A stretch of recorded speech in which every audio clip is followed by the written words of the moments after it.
बिस्मिल्लाहिर्रहमानिर्रहीम। हम इस चैप्टर नंबर 17 में, इसका नाम है कोऑर्डिनेशन, कंट्रोल एंड कोऑर्डिनेशन, या कोऑर्डिनेशन एंड कंट्रोल। इसमें हमने प्लांट वाला पोर्शन कंप्लीट कर लिया है और अब हम एनिमल्स के पोर्शन की तरफ जाएंगे। और मैं कोशिश करूंगा कि एनिमल का पोर्शन आपको अच्छे तरीके से पढ़ा सकूं। अ, इसमें बेसिकली एनिमल्स के जब वो पोर्शन पढ़ाएगा तो एनिमल्स में भी मजीद आगे दो ग्रुप्स में डिवाइड करेगा। एक क्योंकि क्योंकि जानवरों में जो कोऑर्डिनेशन होती है, बॉडी के मुख्तलिफ हिस्सों की कोऑर्डिनेशन है, बॉडी के मुख्तलिफ हिस्से जो काम करते हैं उनमें नज्मो जब्त जो होता है, उनमें जो डिसिप्लिन है कि पहले कौन सा काम होगा बाद में कौन सा काम होगा, ये दो तरीकों से पूरा किया जाता है। यानी कि ये सारी कोऑर्डिनेशन को दो सिस्टम हैं जो कंट्रोल करते हैं। या इस तरह भी कह सकते हैं कि हमारे पूरे जिस्म को दो हमारे सिस्टम्स कंट्रोल करते हैं। उनमें एक बहुत तेजी से कंट्रोल करता है और एक जरा धीरे कंट्रोल करता है। तेजी से कंट्रोल वाले करने वाले सिस्टम को हम नर्वस सिस्टम कहते हैं, और जरा धीरे कंट्रोल करने वाले सिस्टम को, धीरज रखने वाले सिस्टम को हार्मोनल सिस्टम कहते हैं, केमिकल सिस्टम कहते हैं। तो पहले वो नर्वस सिस्टम की बात करेगा और फिर बाद में केमिकल कोऑर्डिनेशन की बात करेगा। Coordination in animals, it is brought about in higher animals by nervous coordination and chemical coordination. ये कैसे की जाती है? नर्वस कोऑर्डिनेशन के जरिए और केमिकल कोऑर्डिनेशन के जरिए। यही बात मैंने अभी आपको बताई है। इसमें पहले वो नर्वस कोऑर्डिनेशन बताएगा और फिर केमिकल कोऑर्डिनेशन। ये देखो, पहले वो नर्वस कोऑर्डिनेशन बता रहा है। This type of coordination, nervous coordination का वो शुरू में जरा इंट्रो देगा कि ये नर्वस कोऑर्डिनेशन में बेसिकली क्या क्या, कौन कौन से किस्म के सेल्स इन्वॉल्व हैं, कौन से हमारे ऑर्गन्स इन्वॉल्व हैं, और किस तरह ये कोऑर्डिनेशन होती है, इसका मैकेनिज्म कैसे है, ये इसमें एक जगह से दूसरी जगह सिग्नल्स कैसे जाते हैं, और इसमें कौन कौन से स्ट्रक्चर्स इन्वॉल्व हैं, ये सारा कुछ वो इसमें नर्वस कोऑर्डिनेशन बताएगा।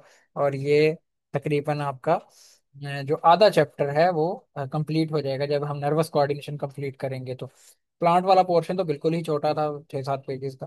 ये नर्वस कोऑर्डिनेशन और केमिकल कोऑर्डिनेशन जो है वो 20-20 22-22 पेजेस के हैं। तो ये अच्छा पोर्शन कवर करेगा।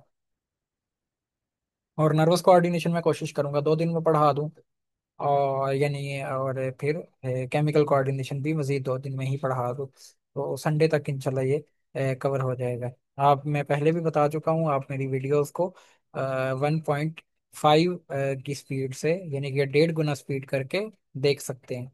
उससे आपको बेहतर समझ आ जाएगी, समझ में भी अच्छी आ जाएगी और टाइम भी बच जाएगा। हाँ, अगर आपको लगता है कि 1.5 ज्यादा हो रहा है, फिर 1.25 का ऑप्शन भी है। तो और अगर 1.25 पर भी ज्यादा लग रहा है, फिर 1 का ऑप्शन भी।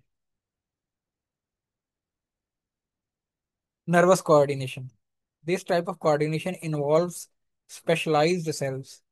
ये इंपॉर्टेंट बात है, स्पेशलाइज्ड सेल्स और न्यूरॉन्स। और का मतलब यहाँ और उर्दू वाला और नहीं है, या और इंग्लिश में वो और का मतलब होता है या। देखो, उसने जो पहले ही बात कर दी, वही पहली लाइन में जो बात की है वो ये है। वो वही बात है जो मैं आपको बायो के पहले चैप्टर से, यानी कि फर्स्ट ईयर के बायो है, ये 17 चैप्टर है, तो इसका पहला चैप्टर जो है वो फर्स्ट ईयर का पहला चैप्टर असल में समझा जाएगा। ये मतलब फर्स्ट ईयर सेकंड ईयर की बायो बेसिकली ये एक कंटिन्यूटी में चलती है। वो फर्स्ट ईयर के पहले चैप्टर से लेकर इस बुक के आखिरी चैप्टर तक पूरी एक बुक है। उसको उन्होंने हाफ हाफ डिवाइड कर दिया है कि चलो बच्चों की आसानी के लिए आधा वो 1 साल पढ़ लेंगे और आधी ही 1 साल पढ़ लेंगे। इसमें वो कह रहा है कि वही बात कह रहा है कि जो मैं शुरू से ही कर रहा हूँ कि पहले चैप्टर से ही, कि हमारी बॉडी में हर सेल हर काम नहीं करता। ठीक है? तो सेल्स में डिवीजन ऑफ लेबर है। तो वो जिस तरह का काम करता है वो वैसा ही, उसका स्ट्रक्चर भी वैसा ही है, जैसा स्ट्रक्चर है वैसा ही फंक्शन। मिसाल के तौर पर मैं आपको अब वो मिसाल दूंगा जो मैंने पढ़ाई हुई है खुद। मिसाल के तौर पर मसल सेल या मसल फाइबर, देखो उसका काम है कॉन्ट्रैक्ट होना, और उसको कॉन्ट्रैक्ट होने के लिए आपने देखा उसके अंदर क्या था? उसके अंदर फिलामेंट्स ही फिलामेंट्स भरे हुए थे। वो नॉर्मल, जैसे हमने पांचवी छठी क्लास में गोल सा एक सेल पढ़ा जिसके सेंटर में न्यूक्लियस होता है, और साइडों पर साइटोप्लाज्म होता है, साइटोप्लाज्म में Golgi apparatus, endoplasmic reticulum, mitochondria, ribosomes, ठीक है, कुछ वैक्यूल्स तैर रहे होते हैं। देखो वो सेल वैसा तो नहीं था ना, बिल्कुल भी वैसा नहीं था। वो सेल जोन सा काम करना था उस सेल ने कॉन्ट्रैक्शन का, उस हिसाब से ही उसका स्ट्रक्चर था, उसकी साखत वैसे ही थी। देखो सारा फाइलामेंट से बना हुआ है, और माइटोकॉन्ड्रिया अच्छे खासी मिकदार में है उसकी, जस्ट बिलो द उसके सार्कोलेमा, यानी कि सार्कोलेमा के बिल्कुल नीचे माइटोकॉन्ड्रिया अच्छी मिकदार में है। न्यूक्लियस भी पड़े हुए हैं कुछ साइडों पर, ठीक है। वो जो हमने नॉर्मल सेल पढ़ा था वैसा नहीं है वो सेल उसमें, और बाकी सारे का सारा सेल फाइलामेंट से भरा हुआ है। इसी तरह ही नर्वस कोऑर्डिनेशन के लिए नर्वस सिस्टम में जो सेल्स हैं, ये भी चूंकि इनका काम है एक जगह से सिग्नल दूसरी जगह लेके जाना, तो ये वाले सेल भी स्पेशलाइज हो गए हैं, मतलब उस चीज में उनका स्ट्रक्चर भी वैसा ही बन गया है।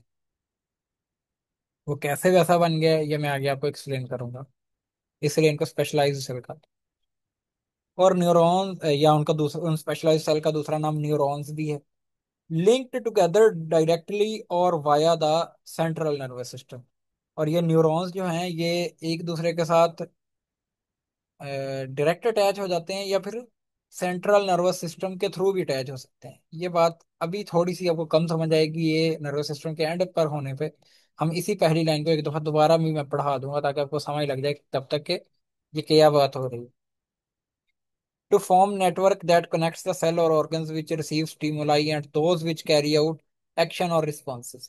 देखो, वो कह रहा है कि इस इनके न्यूरॉन्स की वजह से एक नेटवर्क बनता है जो कनेक्ट करता है उन उन ऑर्गन्स को जो कि स्टिमुलस को रिसीव करते हैं, यानी कि जिन पर स्टिमुलस आके पड़ता है। तो हम पर जो स्टिमुलस ज्यादातर आकर पड़ते हैं, अगर हम उनको सिंपलीफाई करके मैं आपको बताऊं, स्टिमुलस तो बहुत हैं, बाहर से भी आते हैं अंदर से भी आते हैं। हमारी बॉडी के अंदर भी स्टिमुलस हैं, बाहर भी हैं, और वो बहुत है। बाहर वाले जो स्टिमुलस हैं, आपका क्या ख्याल है वो ज्यादातर हमारे किस पोर्शन को, किस ऑर्गन को रिसीव होते हैं? अगर आपको अभी तक नहीं पता चला तो मैं आपके सामने उसका उस ऑर्गन का नाम लेना चाहता हूँ। उस ऑर्गन का नाम है स्किन।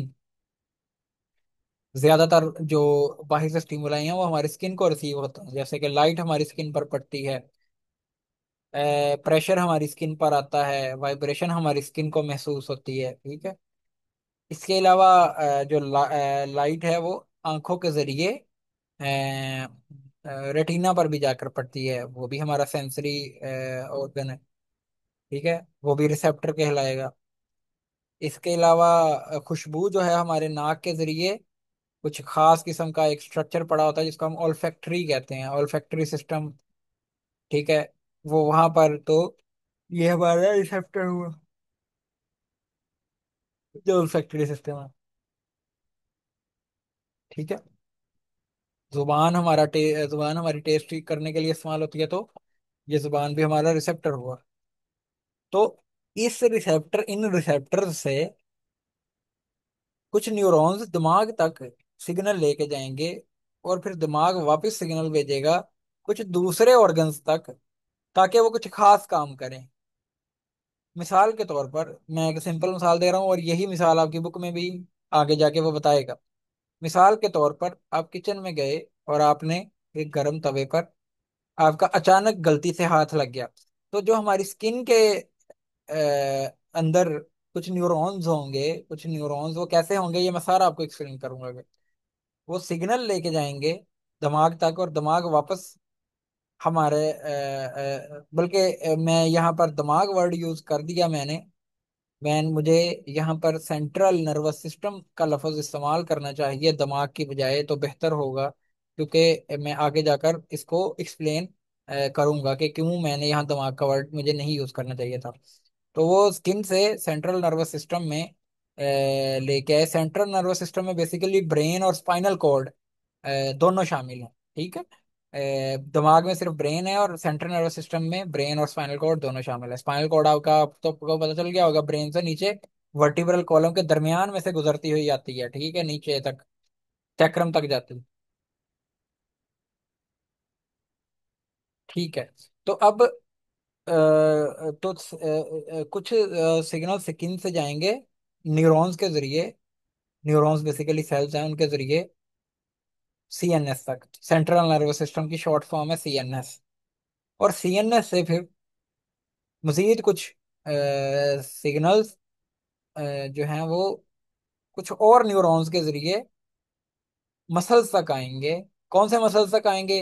हमारे बाजू के बाइसेप तक आ जाएंगे, या बाजू के किसी और मसल तक आ जाएंगे, ताकि वो इन मसल्स को कहे कि फौरन से कॉन्ट्रैक्ट हो जाओ। सिग्नल आएगा कॉन्ट्रैक्ट हो जाओ, ताकि हाथ जो है वो उससे जो गर्म शय है उससे हट जाए। ठीक है।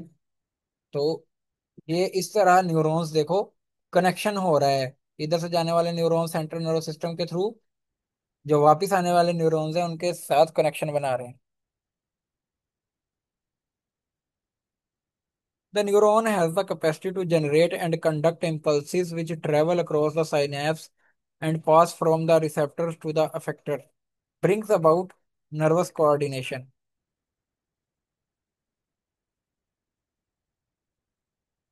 मुझे आज काफी नींद आ रही है वैसे।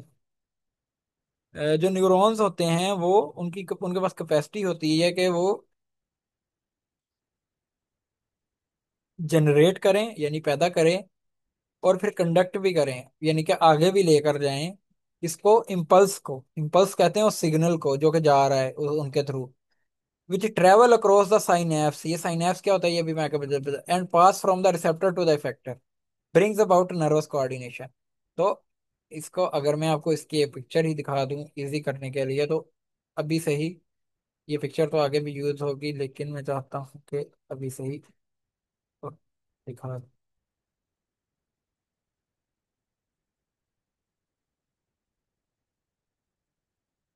ये पिक्चर आपके सामने आ गई है, ठीक है।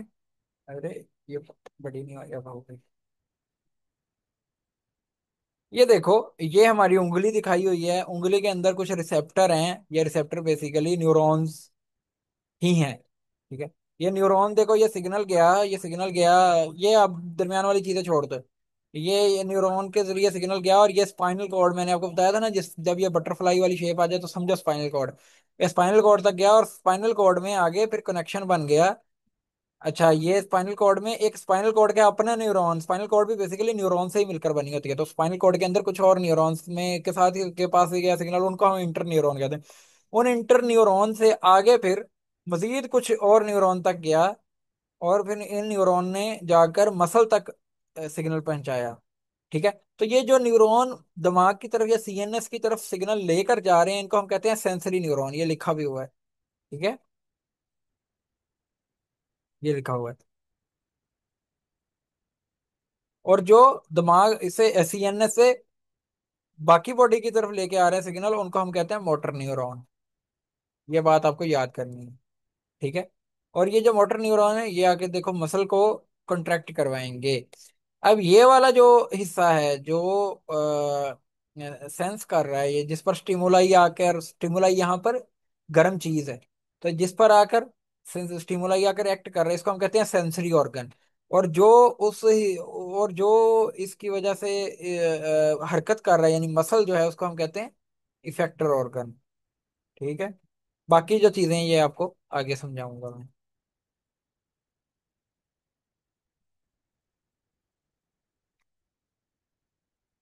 The elements of nervous system which help in the coordination.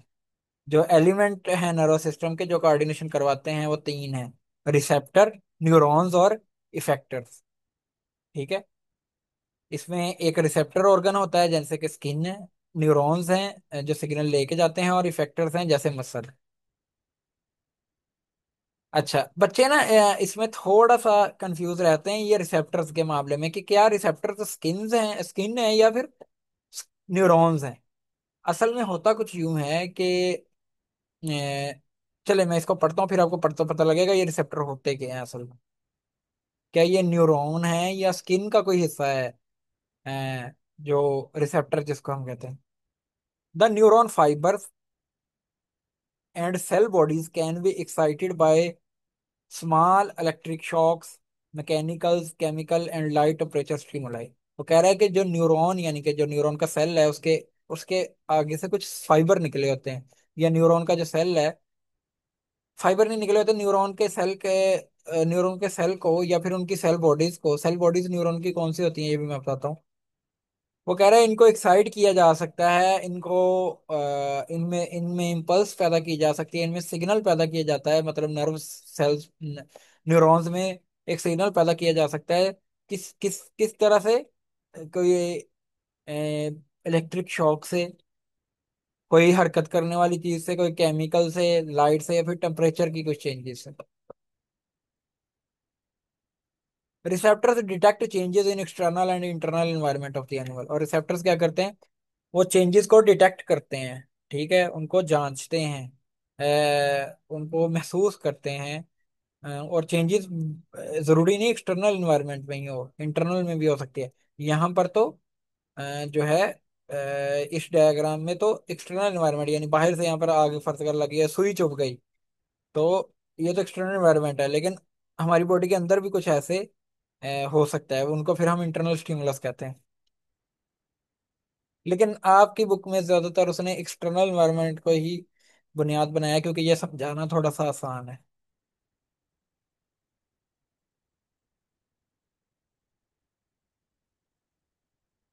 अब ये बात करता है कि रिसेप्टर क्या क्या हो सकता है। रिसेप्टर में भी, या सेल, रिसेप्टर एक पूरे का पूरा सेल भी हो सकता है, यानी न्यूरॉन का एक पूरा का पूरा सेल भी हो सकता है, या फिर न्यूरॉन एंडिंग, यानी कि न्यूरॉन का पूरा सेल नहीं, न्यूरॉन की सिर्फ एंडिंग हो सकती है, यानी कि उसका एक सिरा हो सकता है। या फिर पूरे का पूरा रिसेप्टर ऑर्गन भी हो सकता है, जैसे स्किन जो है ना, इसको हम रिसेप्टर ऑर्गन ही कहते हैं, ठीक है। तो इस तरह, अरे क्या है, ठीक है,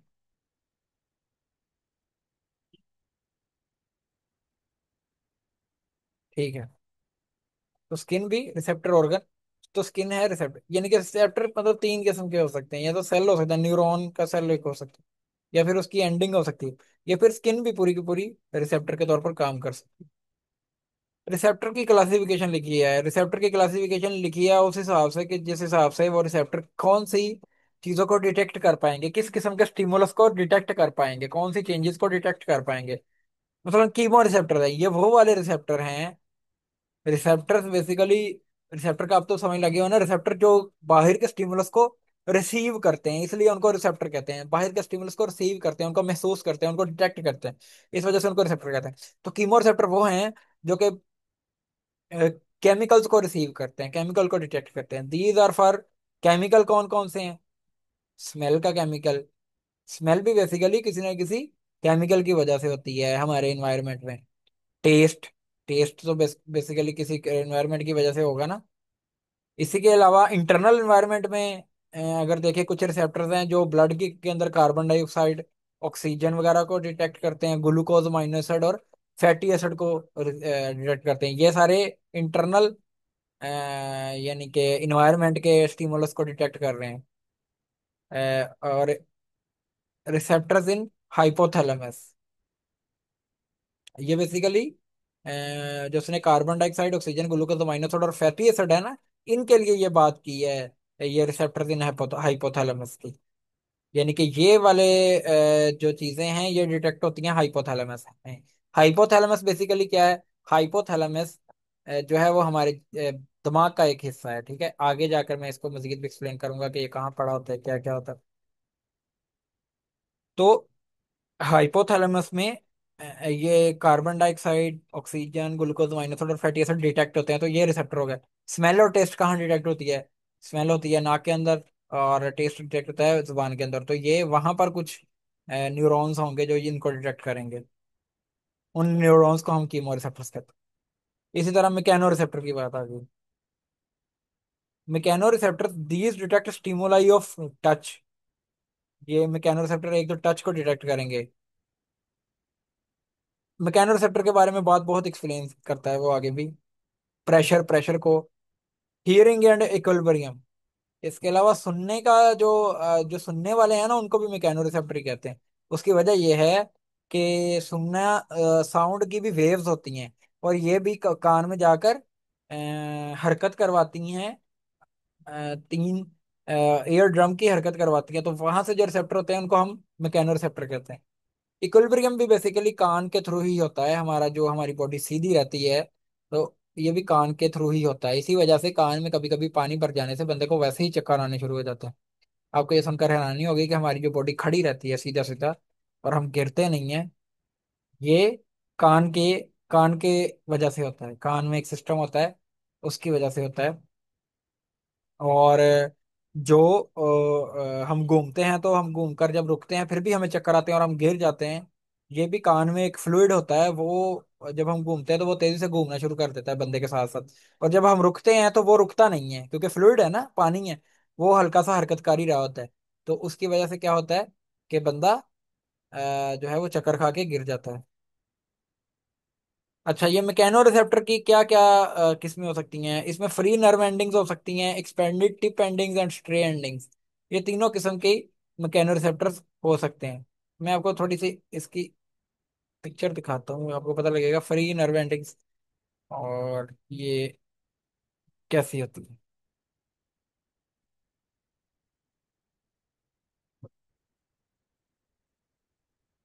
चूंकि मैकेनो रिसेप्टर में उसने ये लिखा है कि मैकेनो रिसेप्टर बेसिकली टच और प्रेशर को सेंस करते हैं, तो टच प्रेशर के लिए बेसिकली हमारी स्किन ही इन्वॉल्व होती है ज्यादातर। तो जो टच और प्रेशर के लिए चूंकि स्किन ज्यादा इन्वॉल्व होती है, तो मैं ये कह सकता हूँ कि ये जो तीनों किस्म के रिसेप्टर उसने फ्री नर्व एंडिंग, इसके अलावा एक्सपेंडेड टिप एंडिंग और स्ट्रे एंडिंग, ये स्किन में होते हैं। तो ये वाले सारे रिसेप्टर स्किन में हो सकते हैं। स्किन में बेसिकली ये सारे रिसेप्टर ही हो सकते हैं, ठीक है। ये देखो, लेकिन आपको इनमें सारे याद करने की जरूरत नहीं है। आपको जो याद रखनी है वो है ये एक फ्री नर्व एंडिंग। ये देखो, ये स्किन का हिस्सा है और इसमें ये फ्री नर्व है, यानी कि इधर कुछ ये एक न्यूरॉन के का एक सिरा है, न्यूरॉन का एक सिरा है जो कि आगे डिवाइड हो के मजीद कितनी झाड़ियों की तरह या रूट्स की तरह, जड़ों की तरह है, उसने कई सिरे बना दिए हैं एक न्यूरॉन का की वजह से, इतने सारे सिरे बन गए। एक्सपेंडेड टिप एंडिंग, ये देखो एक्सपेंडेड टिप एंडिंग में क्या होता है कि जो एंडिंग होती हैं वो इनक्लोज्ड होती हैं। ये देखो, ये एक्सपेंडेड टिप एंडिंग है बेसिकली। ये भी एक एक्सपेंडेड टिप एंडिंग है कि एंड पर एक डिस्क सी बन जाती है। यानी कि एक्सपेंड का मतलब होता है ना फैल जाना, तो इनका जो एंड है वो एक्सपेंड हो गया है, फैल गया है। ठीक है, अभी के लिए ये, बाकी जो है वो इसके अलावा पसीनियन और मिजनर की आगे बात आएगी तो फिर मैं तभी कर देता हूँ।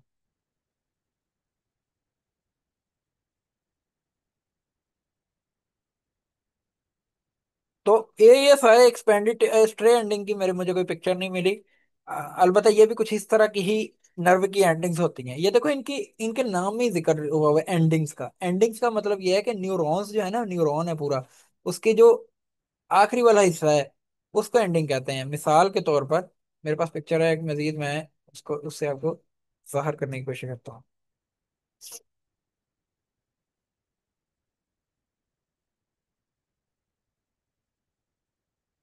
अच्छा, ये है, ये एक मोटर न्यूरॉन की पिक्चर है, ठीक है। ये इसको सेंसरी न्यूरॉन नहीं समझना आपने, ठीक है। ये मोटर न्यूरॉन है, पहली बात तो ये।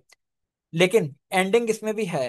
ये जो एंड्स है ना, ये इसके, ये सारे नर्व की ये न्यूरॉन की एंडिंग ही है, इनको हम नर्व एंडिंग्स कह सकते हैं।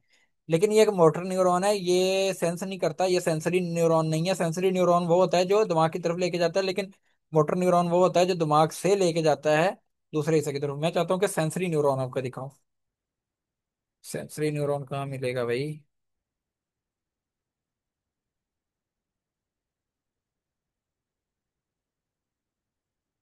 अरे यार,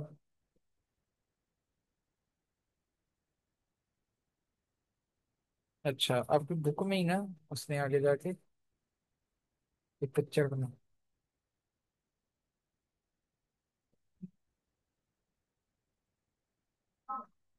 हाँ, ये देखो, इसमें अभी आपने सिर्फ इस वाली, ये जो लास्ट वाली चौथे नंबर पर है ना, इसको देखना है। ये एक सेंसरी न्यूरॉन है, ठीक है। पहले मैंने जो न्यूरॉन दिखाया था ना आपको अपनी तरफ से पिक्चर, वो इस तरह का था, ठीक है। उसके एक साइड पर सेल बॉडी थी और फिर आगे एक लंबा एक्सॉन निकला हुआ था, और ये छोटे छोटे डेंड्राइट्स थे। वो मोटर न्यूरॉन था और इसने लिखा भी है, मैं जब इसको पढ़ाऊंगा तो आपको बताऊंगा, ये मोटर न्यूरॉन, ये है सेंसरी न्यूरॉन।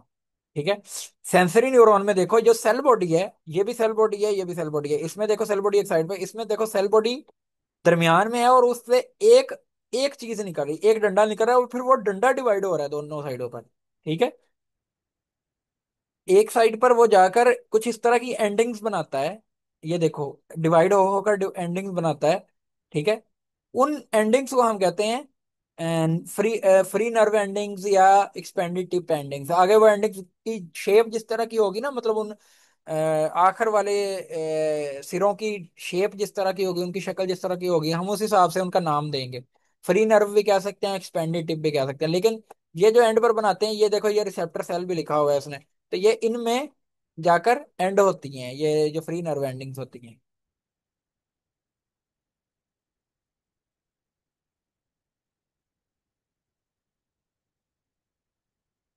तो अब मैंने ये आपको मैकेनोरेसेप्टर्स बताया कि ये कैसे इनमें फ्री नर्व एंडिंग्स और एक्सपेंडेड टिप एंडिंग्स होती हैं। ये सारी डायग्राम आपको दोबारा भी एक्सप्लेन कर दूंगा। फोटो रिसेप्टर्स, अभी सिर्फ रिसेप्टर्स की मैं टाइप पढ़ा रहा हूँ। फोटो रिसेप्टर्स बेसिकली वो रिसेप्टर्स जो कि लाइट को डिटेक्ट करते हैं, इलेक्ट्रोमैग्नेटिक रिसेप्टर इनको कहते हैं। These response to stimuli of light, for example in eyes, rods and cones. Rods and cones जो खास किस्म के सेल होते हैं रेटिना में, जो कि जिन पर जब लाइट पड़ती है तो इनमें इंपल्स जनरेट होती है, इनमें सिग्नल जनरेट होता है। उसके बाद आ गया जी थर्मो रिसेप्टर। थर्मो का मतलब थर्मल, थर्मो रिसेप्टर है। तो ये टेम्परेचर को डिटेक्ट करेगा, जब टेम्परेचर बढ़ेगा या कम होगा तो फिर ये एक्टिवेट होंगे। दीज आर फ्री, ये बेसिकली देखो, मैकेनो रिसेप्टर की, मैकेनो रिसेप्टर तीन तरह के हो सकते हैं, फ्री नर्व एंडिंग भी हो सकती हैं, एक्सपेंडेड भी, और स्ट्रे एंडिंग भी। लेकिन जो थर्मो रिसेप्टर्स है ना, ये सारे के सारे फ्री नर्व एंडिंग्स ही होती हैं। ठीक है। जैसे कि मैंने फ्री नर्व एंडिंग्स अभी आपको दिखाई है, पिक्चर्स भी मैं आपको भेज दूंगा, देख लीजिएगा। तो ये सारी की सारी, ये भी थर्मो रिसेप्टर्स कहाँ हो सकते हैं, स्किन में हो सकते हैं ना, स्किन में ही टेम्परेचर को महसूस करेगी। तो थर्मोरेसेप्टर्स जो होंगे वो फ्री, उनके जो एंड होगा ना थर्मोरेसेप्टर्स का, वो फ्री नर्व एंडिंग्स ही होंगे। These show response to cold and warmth, ये गर्मी सर्दी को डिटेक्ट करते हैं। Nociceptor, nociceptor basically undifferentiated endings हैं, इनको अभी पूरी तरह से डिफरेंशिएट नहीं किया जाता, किया जा सका, इनका खास नाम नहीं रखा गया। Which produce sensation of pain, और ये पेन को डिटेक्ट करती हैं। ठीक है। जब इनको हम छेड़ेंगे तो जो सिग्नल दिमाग की तरफ जाएगा, वो दिमाग को कहेगा कि आपकी बॉडी में पेन हो रही है। ठीक है। मिसाल के तौर पर अगर किसी बंदे को गर्मी किसी किसी बंदे के जो हाथ है उस पर गर्म चीज लगी, तो सबसे पहले उसके थर्मो रिसेप्टर्स एक्टिवेट होंगे, जो कि फ्री नर्व एंडिंग्स होंगी। ठीक है। फ्री नर्व एंडिंग की क्या शेप है, ये मैंने दिखा दी।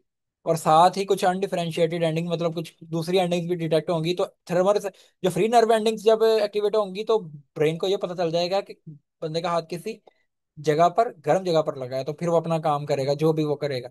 और जब अनडिफरेंशिएटेड एंडिंग भी साथ में एक्टिवेट हो जाएंगी तो ब्रेन को ये भी पता चलेगा कि बॉडी में पेन हो रही है, ब्रेन ब्रेन जो है वो पेन को महसूस करेगा।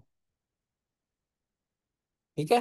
तो कीमो रिसेप्टर में हमने दो तरह के केमिकल्स पढ़े, एक्सटर्नल जिसमें स्मेल और टेस्ट है, और इंटरनल जिसमें ब्लड का ये कार्बन एसोसिएशन।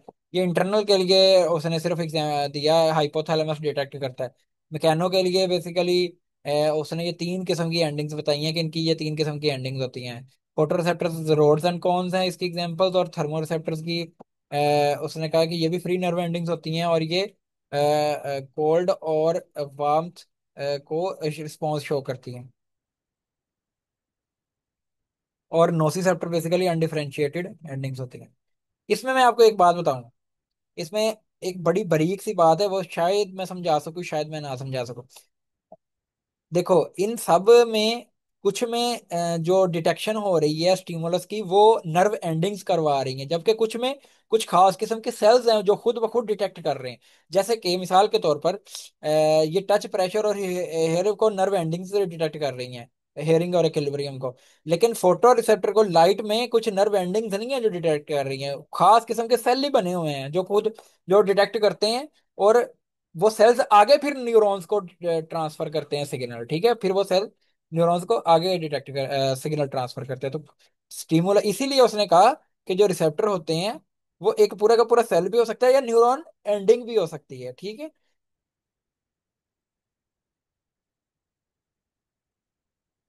और एक पूरा का पूरा ऑर्गन भी हो सकता है, यहाँ पर उसने हाइपोथैलेमस को एज ए ऑर्गन कहा हुआ है।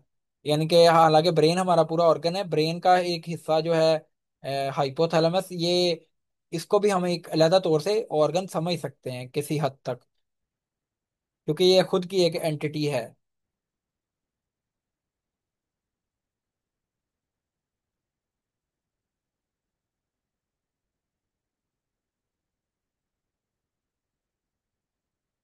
आगे आसान आसान ही बात दी हुई है उसने, इंटरेस्टिंग भी है ये। Each type of principal type of sensation that we can experience, वो कह रहा है जिस किस्म की भी सेंसेशन हम बाहर से महसूस कर सकते हैं, उनको हम कहते हैं मोडेलिटीज। ये मोडेलिटीज ऑफ सेंसेशंस हैं। जैसे पेन है, पेन महसूस कर सकते हैं, टच महसूस कर सकते हैं, किसी चीज को, लाइट को देख सकते हैं, आवाज को सुन सकते हैं। इन सब का मोडेलिटीज ऑफ सेंसेशन कहते हैं, यानी कि ये सेंसेशंस हैं। Yet, despite the fact that we can experience these different modalities of sensation, nerve fibers transmit only impulses. ये बात इंपॉर्टेंट है। इसके लिए मैं एक पिक्चर का सहारा लेना चाहूंगा, और वो पिक्चर बेसिकली यही वाली पिक्चर है।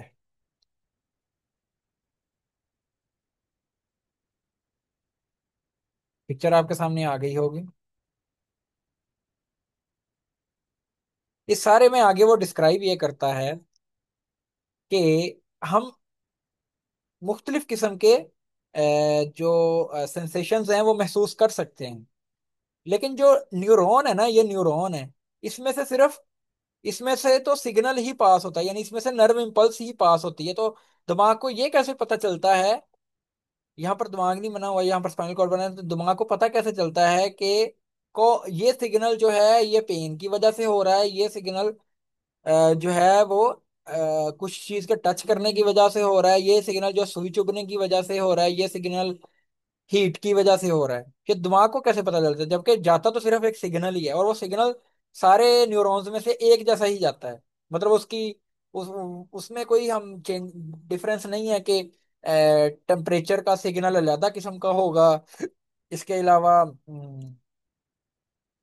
पेन का सिग्नल अलग होगा, इसके अलावा टच का सिग्नल अलग होगा, वाइब्रेशन महसूस करने का सिग्नल अलग होगा। ऐसा नहीं है, सेम ही सिग्नल है। लेकिन दिमाग को कैसे पता चलता है?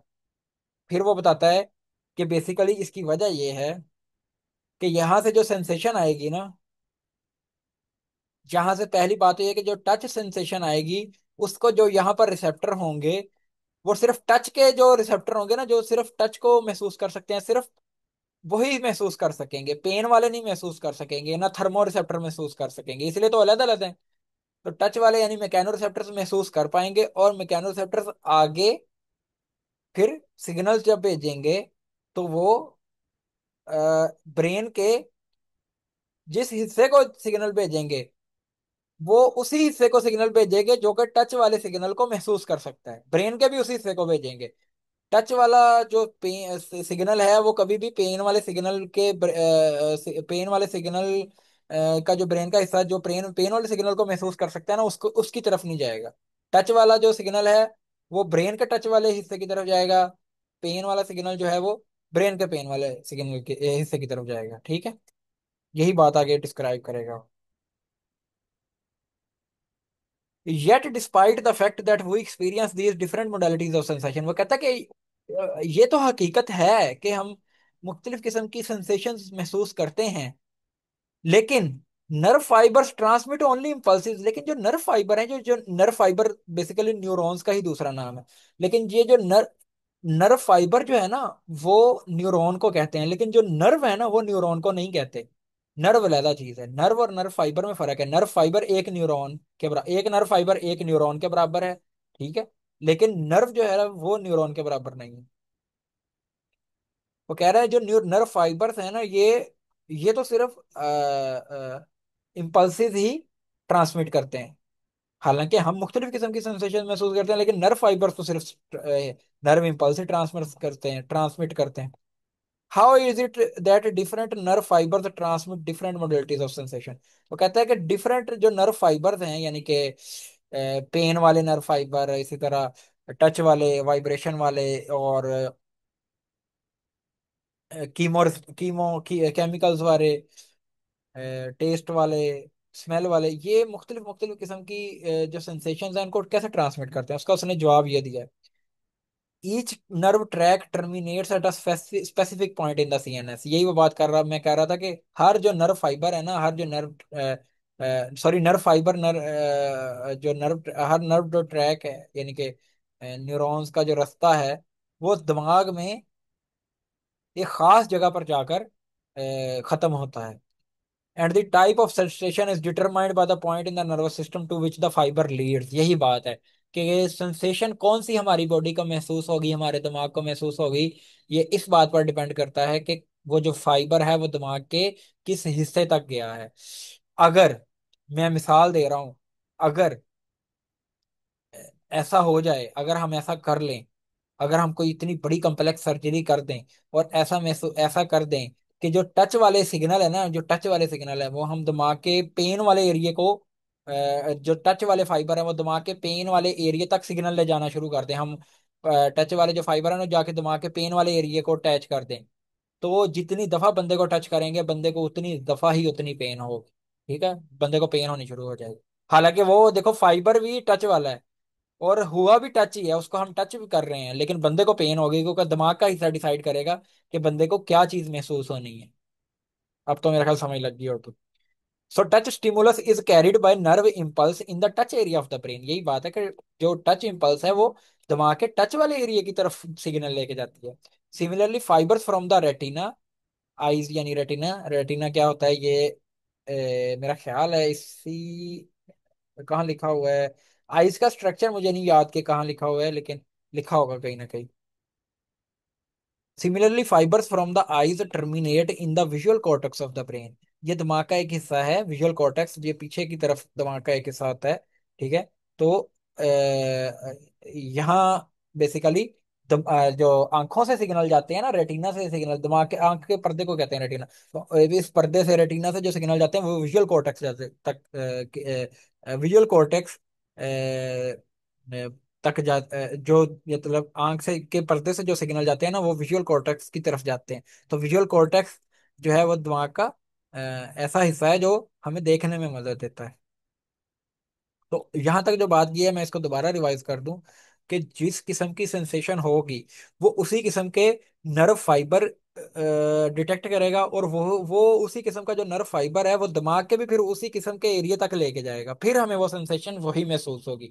अगर इसमें कुछ भी उल्टा पुल्टा हो जाए तो हो सकता है कि सेंसेशन एक हो और वो महसूस दूसरी हो। अब जो बात मैंने पहले कही थी, जब मैंने समझाना शुरू किया, जो बात मैंने पहले की थी वो इसने दूसरे नंबर पर की। Moreover each receptor organ is specialised to receive a particular type of stimulus and this is carried to the particular area of the brain. वो कह रहा है मजीद ये कि साथ में ये भी है कि जो हर रिसेप्टर ऑर्गन है, यानी कि हर किस्म का नर्व फाइबर है, वो स्पेशलाइज हो चुका है कि वो किस किस्म की सेंसेशन को महसूस करेगा। ठीक है, तो वो उसी किस्म के स्टिमुलस को रिसीव करेगा, receive a particular type of stimulus. Her nerve fibre जो है वो अपनी किस्म का जो जो जिसमें स्पेशलाइजेशन है ना उसकी, उसी किस्म का स्टिमुलस रिसीव करेगा, और फिर वो लेकर भी दिमाग के उसी खास हिस्से की तरफ जाएगा जो हिस्सा उसी स्टिमुलस को डिटेक्ट कर सकता है। ठीक है।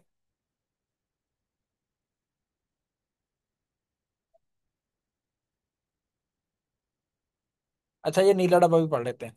देर are many receptors which respond to the mechanical conditions of the internal organs. वो कहता है कि एक्सटर्नली तो स्किन में, और मैंने काफी रिसेप्टर आपको बताए, लेकिन अंदरूनी हालात है ना जो जिस्म के, उन वहां पर उनको मैकेनिकल कंडीशंस, यानी कि मैकेनिकल कंडीशंस कौन सी हो सकती हैं वो आगे बताता है। कुछ मैकेनिकल कंडीशंस अंदर हैं। मैकेनिकल कंडीशंस बेसिकली फिजिक्स में भी आपने पढ़ा होगा, जो हरकत से इन्वॉल्व रिलेट करती है ना उनको हम मैकेनिकल कंडीशन कहते हैं। तो मैकेनिकल कंडीशंस को जांचने के लिए भी कुछ रिसेप्टर होते हैं हमारे इंटरनल ऑर्गन में। मिसाल के तौर पर receptors of the stomach wall which may be concerned with the arousal of hunger. जैसे कि स्टमक वाल, जो मैदे की दीवार है, उसके अंदर जो रिसेप्टर होते हैं ना, ये इस बात का तयन करते हैं सिग्नल भेजकर दिमाग को कि बंदे को कितनी भूख लगेगी। मिसाल के तौर पर जब हम खाना मैदे में ज्यादा सारा डाल देते हैं, तो वाल्स जो होती हैं, मैदे की दीवारें जो होती हैं वो स्ट्रेच कर जाती हैं, तो फिर ये सिग्नल दिमाग को सिग्नल भेजते हैं कि अब दीवारें स्ट्रेच कर गई हैं, अब मजीद आप मतलब हाथों को आप मजीद, आप भूख जो है वो कम कर दो, दिमाग को कहते हैं आप भूख कम कर दो, और बंदा उठ के चला जाए खाने से दूर, और हम फिर हमारा दिल भी नहीं करता खाने को। फिर मतलब हम खाने की तरफ देखते हैं तो हमें अजीब महसूस होता है जब हमारा पेट बहुत ज्यादा भरा हो। ठीक है। लेकिन जब खाना नीचे मैदे से नीचे इंटेस्टाइन्स में चला जाता है तो दीवारें फिर करीब आ जाती हैं, तो रिलैक्स कर जाती हैं, तो फिर यही सिग्नल, यही जो रिसेप्टर होते हैं ये दिमाग को सिग्नल भेजते हैं कि अब मैदा खाली हो गया। अब बंदे को कहो कि, बंदे को ऐसा महसूस करो करवाओ जैसे उसे भूख लग रही है, और बंदा फिर जाएगा, और फिर बंदे की टांगों को सिग्नल दो कि वो जाए किचन की तरफ अपने लिए खाना, हाथों को सिग्नल दो कि अपना खाना बनाए, और फिर हाथों को सिग्नल दो कि अपने मुंह में डाल ले, फिर जबड़े को मसल को सिग्नल दो कि वो चबाए, और फिर जबड़े का मसल चबा के फिर नीचे निकल रहे। दूसरी एग्जांपल दिया ये, तो एक तो stretch receptor, receptor of the stomach वाल, दूसरी उसने एग्जांपल दिया, मैं इन दूसरी एग्जांपल की पिक्चर भी दिखाता हूँ। Stretch receptors in the carotid और एओर्टिक आर्टरीज। वो कहता है कुछ रिसेप्टर ऐसे होते हैं जो कि कैरोटिड और एओर्टिक आर्टरीज में होते हैं। बेसिकली कैरोटिड जो हमारे दिल से डायरेक्ट आर्टरी ऊपर की तरफ निकलती है ना, उसको हम एओर्टा कहते हैं। ये मुझे आपको बताने की जरूरत नहीं है, chapter number 14 first year bio में जाके वो जो पिक्चर है उसको देख लें। उसमें दोनों एओर्टिक और कैरोटिड आर्टरी दोनों बनी हुई हैं। ऑफ टेट्रापोड्स, टेट्रापोड से यहाँ पर हमारी ही मिसाल दे ले रहा है, लेकिन जितने भी चार टांगों पर जान चलने वाले जानवर हैं उनकी उनको उन उन सब में ये होते हैं stretch receptor. Have important roles in the regulation of blood pressure. इन स्ट्रेच रिसेप्टर का बड़ा इंपॉर्टेंट रोल होता है किसमें, ब्लड प्रेशर को रेगुलेट करने में। ठीक है, यहाँ तक की जो मिसाल है ना, इसका मैं पिक्चर दिखाता हूँ आपको, जिससे आपको अच्छा ये बच्चे याद कर लेते हैं, लेकिन शायद उनको आपका आपकी बुक का स्कोप भी नहीं है कि आपको मुकम्मल तौर पर समझाया जाए। तो आमतौर पर टीचर बताते भी नहीं है, लेकिन फिर भी मैं थोड़ा सा आपको बता देता हूँ कि ये कैसे काम होता है। ये आपके सामने एक पिक्चर आ गई होगी, जिसमें ये एक दिल दिखाया हुआ है। ठीक है, दिल दिखाया हुआ है। दिल के ऊपर उसने दो नोड दिखाए हुए हैं, ऐसे नोड और ऐसे नोड दिखाया हुआ है, सॉरी सिर्फ एक ही नोड दिखाया हुआ है, ऐसा नोड। और ये दिल से एक बड़ी सारी आर्टरी निकल रही है, इसी को ही हम एओर्टा कहते हैं, ऐसा ही है भाई, ऐसा ही है ना, इसी को ही। और एओर्टा में से कुछ नालियां निकलती हैं, उन नालियों में से एक नाली होती है जिसको हम कैरोटिड आर्टरी कहते हैं, ऐसा ही है। ये कैसे एओर्टा और कैरोटिड ये कैसे बनी हुई है, ये आपकी बुक पर बनी हुई है, जाकर देख लीजिएगा। मेरा यहाँ पर वेसल्स कैसे डिवाइड होकर कौन कौन सी नई वेसल्स बनती हैं ये समझाना यहाँ पर मेरा बिल्कुल मकसद नहीं है। मेरा मकसद समझाना है कि इन वेसल में रिसेप्टर कौन कौन सा है।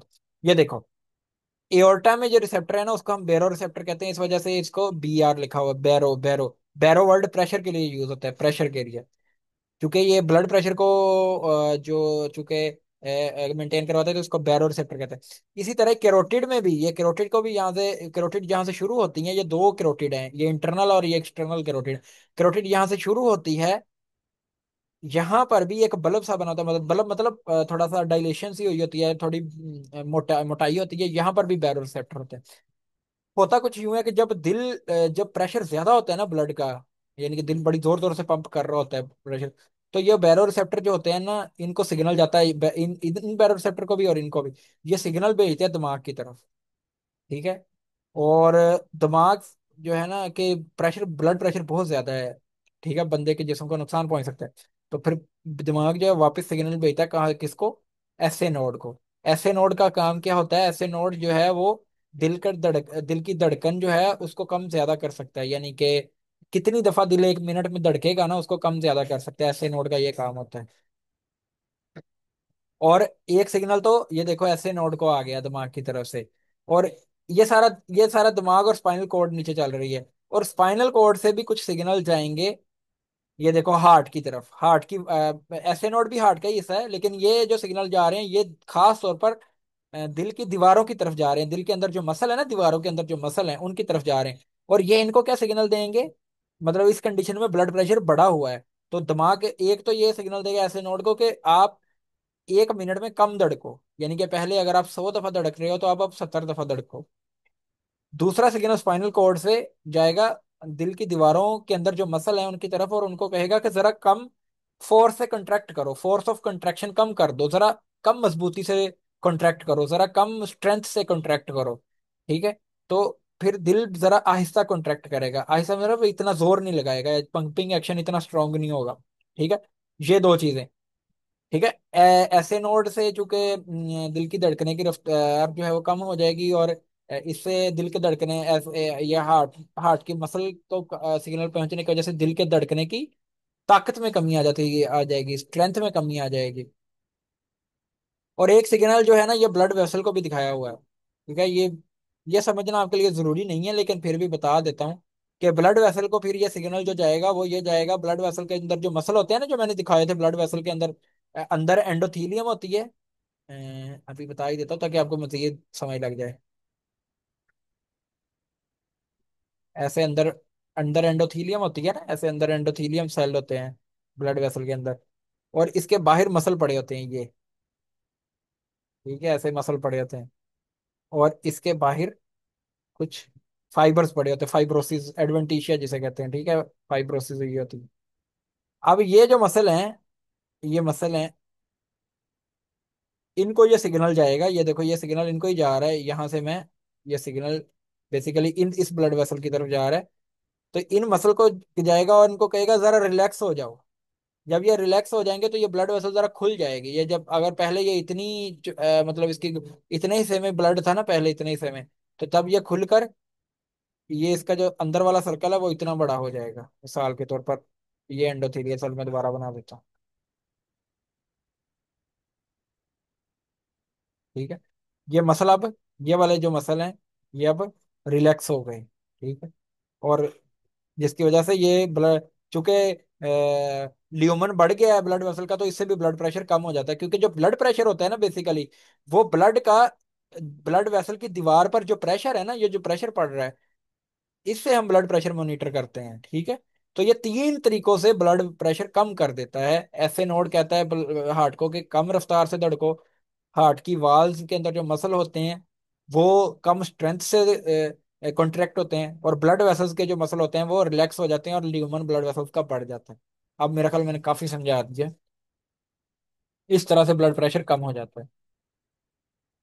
तो इसने तो बिल्कुल ऊपर से गुजार दी थी बात, मैंने कहा चलो जरा एक्सप्लेन कर देता हूँ। Endings with similar properties are found in the brachial vessels of fishes. यानी कि ये जो बेसिकली, अच्छा मैं एक बात आपको बतानी भूल गया, वो ये कि ये जो बैरो रिसेप्टर यहाँ पर होते हैं और यहाँ पर जो बैरो रिसेप्टर होते हैं, ये क्या होते हैं आपके ख्याल में? जो रिसेप्ट ये असल में रिसेप्टर ही है ना, ये न्यूरॉन्स की एंडिंग्स ही हैं। ये वो सेल बॉडी से मैंने वो एंडिंग दिखाई थी ना आपकी बुक से, ये एक पिक्चर दिखाई थी, ये वही एंडिंग्स ही हैं जो यहाँ से दिमाग के से आगे सिग्नल, चूंकि ये ब्रेन की तरफ लेके जाएंगी, ये सेंसरी एंडिंग्स हैं। और ये सेंसरी न्यूरॉन्स की मदद से दिमाग तक सिग्नल लेके जाएंगे, यहाँ से भी सेंसरी। और फिर ये वाली जो न्यूरॉन्स हैं ये मोटर न्यूरॉन्स हैं। ठीक है। ये दिमाग से दूर लेके जा रहे हैं सिग्नल, ये सेंसरी न्यूरॉन्स, ये मोटर न्यूरॉन्स। ठीक है। और ये सीएनएस। अब समझ आ गई होगी आपको। अब वो ये यहाँ पर यही कह रहा है कि जो इस तरह के जो बैरो रिसेप्टर जैसे रिसेप्टर्स होते हैं ना, वो ब्रेकियल वेसल्स होती हैं कुछ फिशेस में। ठीक है। फिशेस का मुकम्मल स्ट्रक्चर, ब्रेकियल वेसल्स उनकी कहाँ होती हैं, ये आपके अगर ट्रांसपोर्ट वाले चैप्टर में उसने बताया है तो ठीक है, नहीं बताया तो याद करने की जरूरत नहीं, क्योंकि वो किस स्कोप से बाहर है। तो ब्रेकियल वेसल्स में भी कुछ ऐसी ही नर्व एंडिंग होती हैं जो कि फिशेस के अंदर ब्लड प्रेशर को कंट्रोल करती हैं। ठीक है जी। तो मैं जो है यहाँ तक मैं ये वाला लेक्चर कंप्लीट कर रहा हूँ। ये वाला लेक्चर मैं आपको भेज देता हूँ। अगला लेक्चर लेक्चर जो है वो भी मैं अभी रिकॉर्ड करता हूँ, जिसका नाम होगा working of sensory receptor with special reference to skin, कि स्किन के जो सेंसरी रिसेप्टर हैं वो कैसे काम करते हैं। ये मैं अगले लेक्चर में आपको इंशाल्लाह रिकॉर्ड करके भेजता हूँ।